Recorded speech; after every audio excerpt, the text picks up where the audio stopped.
दोस्तों, कटरा की राजनीति इन दिनों भूचाल ला रही है।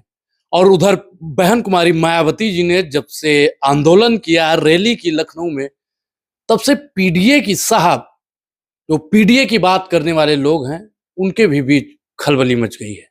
बहुजन समाज के कुछ तबके के लोग ये भी कह रहे हैं कि बहन जी ने हुंकार भर दी है और 27 में हम कुछ बड़ा प्रदर्शन करने वाले हैं। वहीं सपा के लोग भी आरोप लगा रहे हैं कि बहन जी बी टीम है।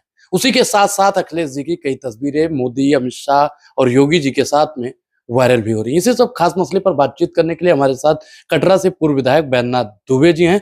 दुबे जी, पहले तो आपका बहुत बहुत स्वागत है। आपको भी बहुत बहुत धन्यवाद। आपके दर्शकों को शुभकामनाएं, बधाई और आने की भी एडवांस शुभकामना।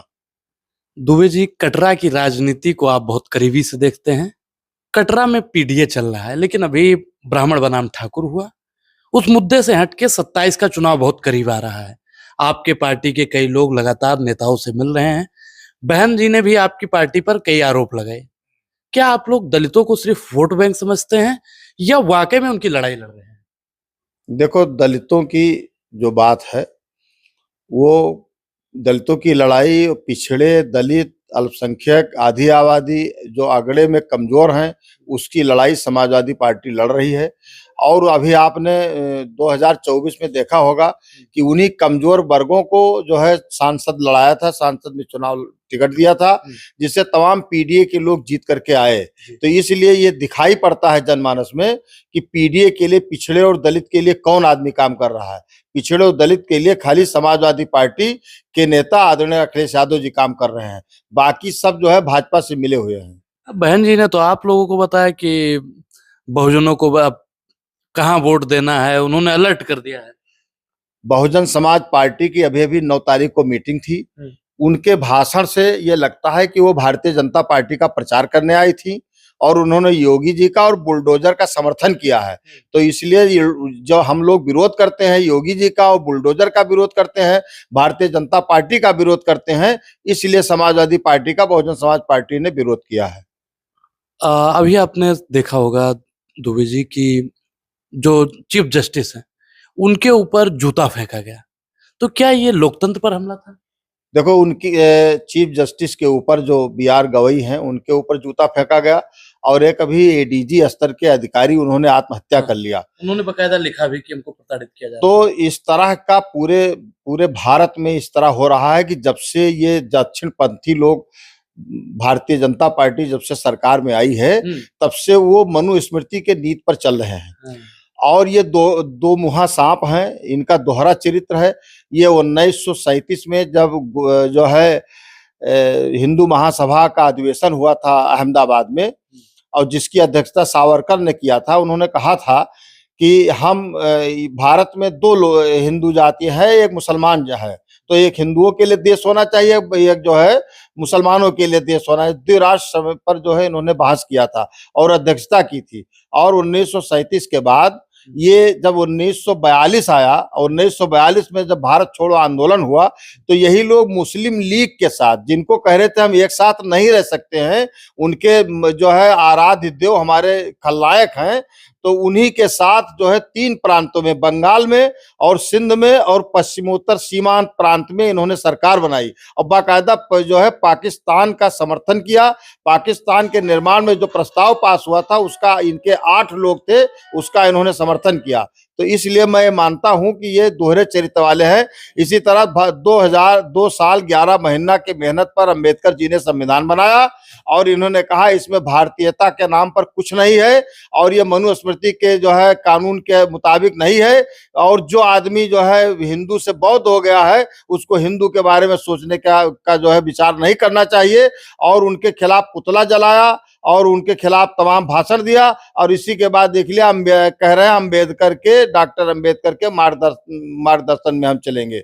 इसी तरह जो है इन्होंने कहा कि कुछ लोग सत्ता पा गए हैं, जो है भाग्य से सत्ता पा गए हैं। ये कहा था उन्होंने 14 अगस्त 1947 को कि कुछ लोग भाग्य से सत्ता पा गए हैं, उन्होंने हिंदुओं को तिरंगा झंडा पकड़ा दिया है और ये तिरंगा झंडा अशुभ है, ये हिंदू इसको कभी स्वीकार नहीं कर सकता है। और इस समय तिरंगा यात्रा मनाते हैं और कहते हैं हर घर तिरंगा, हर घर तिरंगा। तो ये दोहरे चरित्र वाले हैं, इनके बारे में कुछ कहने की जरूरत नहीं, पूरी जनता इनके बारे में जान चुकी है। तिरंगा अशुभ है, किसने कहा? तिरंगा अशुभ है। जो इनका ऑर्गेनाइजर पेपर था वो 14 अगस्त 1947 को ऑर्गेनाइजर में निकला था, जिसका जो है जिसमें आडवाणी जी लिखते थे उसमें निकला था कि ये जो है अशुभ है तिरंगा, और उसी तिरंगा को लिए घूम रहे हैं ये लोग। बात फिर आ जाएंगे आरक्षण और संविधान पे, जिसको लेकर आप 2024 में अच्छा प्रदर्शन किए और 27 में भी आप लगातार पीडीए की बात कर रहे हैं, 27 को लेकर अखिलेश यादव जी भी कर रहे हैं, लेकिन अब संविधान और आरक्षण दोनों की खत्म करने की बात हो रही है सत्ता में। देखो, पिछड़े समाज के लोग, दलित समाज के लोग बड़ी आशा के साथ भारतीय जनता पार्टी को वोट दिए थे। जो 77% आबादी है पिछड़ा और दलित मिलाकर के, उन लोगों ने वोट दिया था। कोई सरकार जो है सवर्णों ने नहीं बनवाया। सवर्णों का जो है आबादी 13-14% है। जो सरकार बनवाए हैं वो पिछड़े और दलित के लोग बनवाए हैं। दलित और पिछड़े वहां से पूरी तरह से निराश हो चुके हैं और वो ये जानते हैं कि संविधान पर खतरा है और आरक्षण में भी खतरा है। इसीलिए जो सरकारी संस्थान थे उस पर नौकरियां नहीं दी जा रही हैं, उसकी जगह नहीं निकाली जा रही है। सारे चयन आयोग ठप पड़े हैं, इसलिए कि वो जो लेटरल एंट्री करा रहे हैं या आउटसोर्सिंग से करा रहे हैं जिसमें आरक्षण नहीं है, और ये आरक्षण को पूरी तरह समाप्त कर देना चाहते हैं। और जहां तक संविधान की बात है, तमाम कानून इन्होंने संविधान में जो था जो है कर्मचारियों के लिए, जो श्रम, जो कमजोर थे, मजदूर थे, उनके लिए न्यायालय बना था, श्रम न्यायालय, उन्होंने इसको समाप्त कर दिया। दवाई जो फर्जी लोग बेच देते थे उनके लिए जो है सजा थी, उसको इन्होंने काट करके 5 लाख रुपया जुर्माना कर दिया। किसानों के जो है विरोध में कानून इन्होंने बनाया, फिर इसको उन्होंने इसको वापस लेना पड़ा। तो ये इस तरह जो है संविधान के जो अधिकार, मूल अधिकार को छोड़ करके सारे अधिकार जो जनता को मिले ही हुए हैं, वो धीरे धीरे इसको कट कर रहे हैं, कट करके उसका दूसरा रास्ता निकाल दे रहे हैं। तो पूरी तरह से संविधान को खत्म करना चाहते हैं और जो है आरक्षण को भी खत्म करना चाहते हैं। इसीलिए संसद में हु हल्ला करके बात नहीं होने देना चाहते हैं, संसद चलने नहीं देना चाहते हैं। 27 को लेकर दुबे जी कटरा से क्या तैयारी चल रही है और पीडीओ को आप कटरा बाजार में कितना मजबूत कर रहे हैं? देखो, हम तो 2027 की जोर शोर से तैयारी कर रहे हैं। पीडीए का हर गांव में मीटिंग कर रहा हूं और 1 महीने में लगभग हम 75-80 मीटिंग हम पीडीए के बीच में करते हैं। दूसरी बात, जोन स्तर से लेकर के बूथ स्तर तक के सारी कमेटियां हमने तैयार कर ली है। हम सेक्टर पर दौड़ा, अभी हमने जो है इसी बीच में दुर्गा पूजा के बाद 4 सेक्टर का मैं दौड़ा कर चुका हूं, अपने लोगों से मिल चुका हूं। मेरी पूरी तैयारी है, मैं चुनाव लड़ूंगा, हर हाल में चुनाव लड़ूंगा। आपका इस बार जो लड़ाई होगा मुद्दों पर होगा या भाजपा से होगा? हमारा जो है भाजपा पर होगा और भाजपा के लूट पर होगा और स्थानीय विधायक के खिलाफ होगा। स्थानीय विधायक पिता पुत्र मिल करके पूरा जो है जनमानस पूरा लूटे ले रहे हैं, पूरा जो है कटरा बाजार विधानसभा लूटे ले रहे हैं। और वो एक ठू सीईओ बनाए हैं कालीचरण को, सारा काम जो उनके नाम लेते हैं और यहाँ के ब्राह्मणों को जो है कटरा बाजार के ब्राह्मणों को बेवकूफ बनाते हैं। सारा काम कालीचरण जो कर्नलगंज के रहने वाले हैं उनके नाम करते हैं। अर्जुन तिवारी जिंदगी भर मर गए, हमेशा भारतीय जनता पार्टी में रहे और कभी उन्होंने किसी पार्टी की तरफ आंख उठा करके नहीं देखा। लेकिन गनर जो है मिलना हुआ तो गनर मिला है किसको? कालीचरण को। कालीचरण को इसलिए मिला है कि उनके नाम ठेका है, उनके नाम मकान है, उनके नाम ट्रक है, उनके नाम जेसीबी है, उनके नाम सारा फॉर्च्यूनर है। तो इसलिए वो जो चीफ एग्जीक्यूटिव ऑफिसर बने हुए हैं, वो उनको कटरा बाजार के किसी भी भारतीय जनता पार्टी ने किसी भी ब्राह्मण को बढ़ाने का काम नहीं किया है। वो जो कुछ मौका भी मिला है तो दूसरे को बढ़ाया है। आज जो है कटरा बाजार के ब्राह्मण तमाम निराश हो चुके हैं और सब धीरे धीरे छोड़ करके हमारे साथ आ रहे हैं। कुछ जो है कुछ थोड़ा बहुत लोग हैं, वो सब चुनाव में सब हमारी बात है, वो सब यहीं आ जाएंगे। लेकिन कटरा में आपने देखा होगा अभी जल्दी में ब्राह्मण बनाम ठाकुर हुआ। ब्राह्मणों को कुछ लोग कहते हैं दबाया गया, लेकिन जो ठाकुर तबके के लोग हैं वो कह रहे हैं कि हमने ही तो उनको बनाया था, उनके लड़के खुद को अडानी और अंबानी समझने लगे। देखो, वह जीवन में किसी ब्राह्मण को उन्होंने नहीं बनाया। समझौता होता था, जब रामदेव बंजरिया लड़े तब उनके खिलाफ ये रहे। दीप नारायण पांडे लड़े, जब दमकिपा और जनसंघ और सब साथ था तब ये राजा साहब की मदद किए। सुरेश शुक्ला लड़े जो है कोऑपरेटिव बैंक का चेयरमैन, तब ये जो है मंजू सिंह की मदद किए। ये अपने जीवन में किसी ब्राह्मण को किसी पद के लिए वोट इन्होंने नहीं दिया है। अब बात यह है कि वहां कटरा बाजार की बात है, कटरा बाजार हो चाहे कर्नलगंज हो, और कई जगह पर देवरियम देखा होगा और जगह देखा होगा। जैसे रोड पर इस समय सांड हरा खेत खाने के लिए दो सांड लड़ रहे हैं, उसी तरह भारतीय जनता पार्टी के नेता उसी तरह लड़ रहे हैं जैसे दो सांड लड़ रहे हैं। तो ये भाजपा के लोगों को आप सांड की परिभाषा नहीं, परिभाषा मैं नहीं दे रहा हूँ, लड़ रहे हैं इसलिए परिभाषा दे रहा हूँ, मैं कोई उनको सांड नहीं कह रहा हूँ। लेकिन जिस तरह हरा चारा खा रहे हैं, सांड खा रहे हैं, वो मैं उदाहरण देता हूँ कि उसी तरह देश प्रदेश की जितने जो है योजनाएं हैं उसको खाने के लिए उसी में झगड़ा है, उसी के लिए ये भारतीय जनता पार्टी के नेता लोग आपस में लड़ रहे हैं।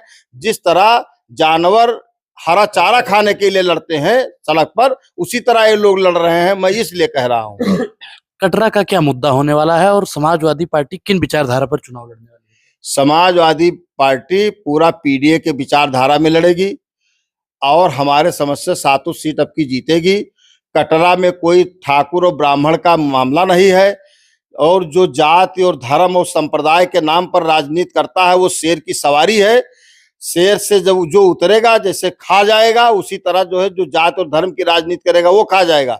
लेकिन ब्राह्मण के सम्मान की जहां बात आती है वहां मैं खड़ा हो जाता हूं कि केवल एक ही जाति को क्यों दबाया जा रहा है, उनको किसी चीज में हिस्सेदारी नहीं मिल रही है और सारा वोट वो भारतीय जनता पार्टी को दे रहे हैं।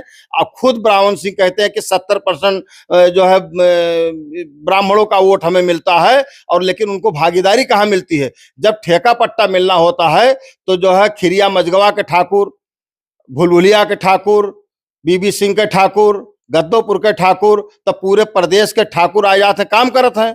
और ब्राह्मण का काम मिलत नहीं है, खाली वोट दे मतदाता बने रहे करते। 70% बावन सिंह के लिए हैं, तो इसलिए वो 70% कह रहे हैं। 70% नहीं है, 10-20% बचे हैं। इतना हमें 94,000 वोट मिला है, तो मान ब्राह्मण के वोट नहीं है, मान यादव को वोट नहीं है, मान मुस्लिम को वोट नहीं है, मान पिछड़ी वोट नहीं है, दलित को वोट नहीं है, सारे बिरादरी का वोट हमको मिलता है। और सारी बिरादरी मिलकर के आपको भारतीय जनता पार्टी को, बावन सिंह को हराने का काम करेंगे। दुबे जी, 27 में आपको अगर मौका मिलता है, आप चुन कर आते हैं, तो कटरा के लिए नया क्या करेंगे? कटरा के लिए जो तमाम लड़के पढ़ लिख करके बेरोजगार हैं, उन्होंने तैयारी किया, कहीं जाकर के इलाहाबाद में, कहीं लखनऊ में, कहीं बम्बई में, कहीं कलकत्ता में, कहीं दिल्ली में तैयारी किया, लेकिन उनको जब जॉब नहीं मिला, इसलिए कि सरकारी संस्थानों के लिए जगह नहीं निकली। उनके लिए हम रोजगार की व्यवस्था करेंगे कि वो अपने क्षेत्र में रहें, रोजगार करें, अपने बाल बच्चों के साथ रहें, अपने माता पिता के साथ रहें। तो मैं नई नई योजनाएं ला करके और उनको जो है रोजगार देने का काम करूंगा। सबसे ज्यादा जरूरत जो है नौजवानों को रोजगार देने की जरूरत है। सड़क की बात की जाए तो जो चौरी चौराहा से बाबा बटोरा को रास्ता जाता है, बीच में बहुत गड़बड़ है, और आप भी वहां विधायक रह चुके हैं, वर्तमान में भी भाजपा के विधायक हैं। दुरुस्त कब किया जाएगा वो रास्ता? ऐसा है कि चौरी से गद्दोपुर होते हुए दिनारी तक प्रधानमंत्री योजना में हम लोगों ने स्वीकृत कराया था उस समय। अब उसको जो इनकी वरीयता रहती है, जिस सड़क को उस तरफ ये पैसा मोड़ देते हैं। वैसे हम अपने गांव से बटोरा बाबा के लिए हमने सड़क बनवाया था, और उस सड़क को इन लोगों ने रिपेयर नहीं, भारतीय जनता पार्टी वालों ने कराया है। हमने उसको चारों तरफ से बाबा बटोरा को जोड़ा था, बाबा बटोरा में आरसीसी बनवाई थी, लाइट लगवाया था, और वहां जो मेला मार्ग है उसको बनवाया था। सारी व्यवस्था हमने किया था। लेकिन भारतीय जनता पार्टी धर्म के नाम पर वोट लेना चाहती है, लेकिन धर्म को वो बरगलाते हैं और उसको जो है बेवकूफ लोगों को बनाते हैं। धर्म के नाम पर कोई काम नहीं करते हैं। दुबे जी, लास्ट में आप कटरा की देवतुल्य जनता से क्या अपील करेंगे?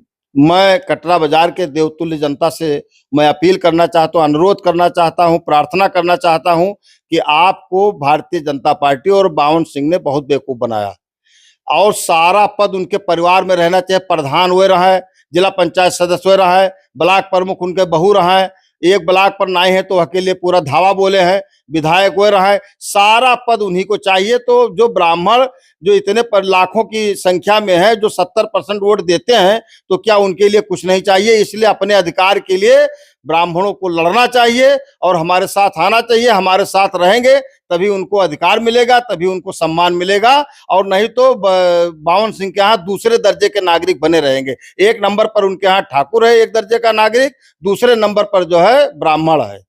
जी दुबे जी, बहुत बहुत धन्यवाद। आपको भी धन्यवाद। तो हमारे साथ में बैजनाथ दुबे जी थे, जिन्होंने बेबाकी से अपनी राय रखी।